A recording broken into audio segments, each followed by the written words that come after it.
This year, Queen Elizabeth is celebrating her 60-year reign on the throne, and to commemorate her Diamond Jubilee, a new documentary about Her Majesty is set to air in the UK early next month. Now, the hour-long film titled Elizabeth, Queen, Wife, Mother paints an intimate portrait of the monarch, revealing the real woman under the crown, and features rare interviews with her grandchildren.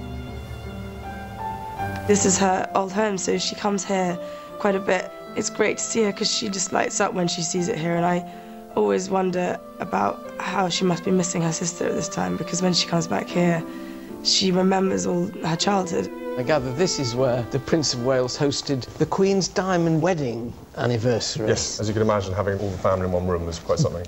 All of us together, lots of young grandchildren running around as well. Her son, Prince Andrew, also shares some fond memories about his childhood.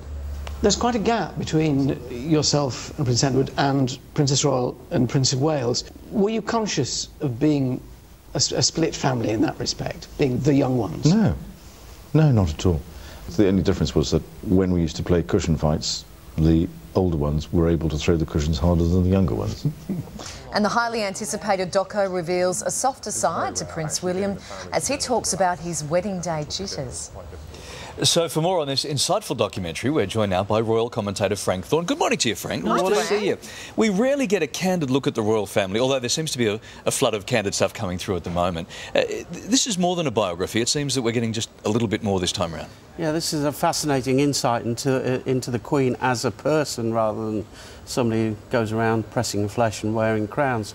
It's her grandchildren telling the world what makes her laugh, what entertains her, and what she's like to be as a grandmother.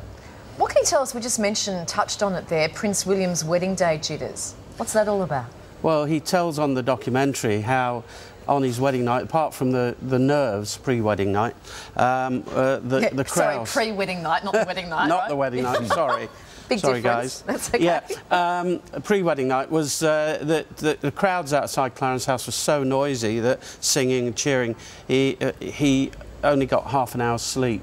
Wow. Well, I think, talking of the wedding night, that's probably why we've not seen a royal baby who's in a deep sleep. That was Kylie out there screaming. Yeah, it was. He was royally knackered. Yes, absolutely. Now, Prince William reveals how the Queen actually told him to tear up the wedding list.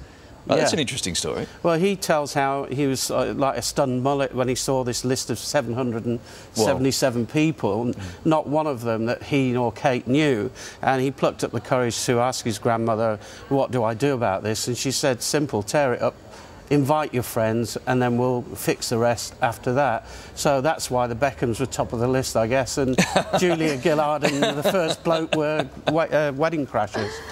We just saw in that preview there was her granddaughter Eugenie, who's of course Sarah Ferguson's daughter. She was interviewed. What about Prince Harry? Does he share any private anecdotes?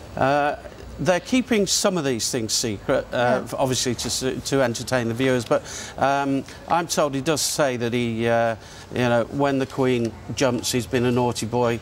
Her word is, you know, what you follow. She always gets it right, and then he jokes that he bought her a present for the Diamond Jubilee, which is a mug with her face on it. Interestingly, Frank, we're seeing all the grandchildren, the children talk, but do we actually hear from the Queen herself? No, we don't. Alan Titchmarsh is actually a celebrity gardener initially. He's done a few of these royal insights, and they got very, very close to the Queen agreeing to an interview. Sadly, she, at the last minute, she said no. She lets everybody else do the speaking for her. Absolutely, but it's fantastic. Kind of admire it. Good stuff. I admire that. Yeah. Yeah. Thanks, mate. Good to see you. Okay, good. Okay, thanks.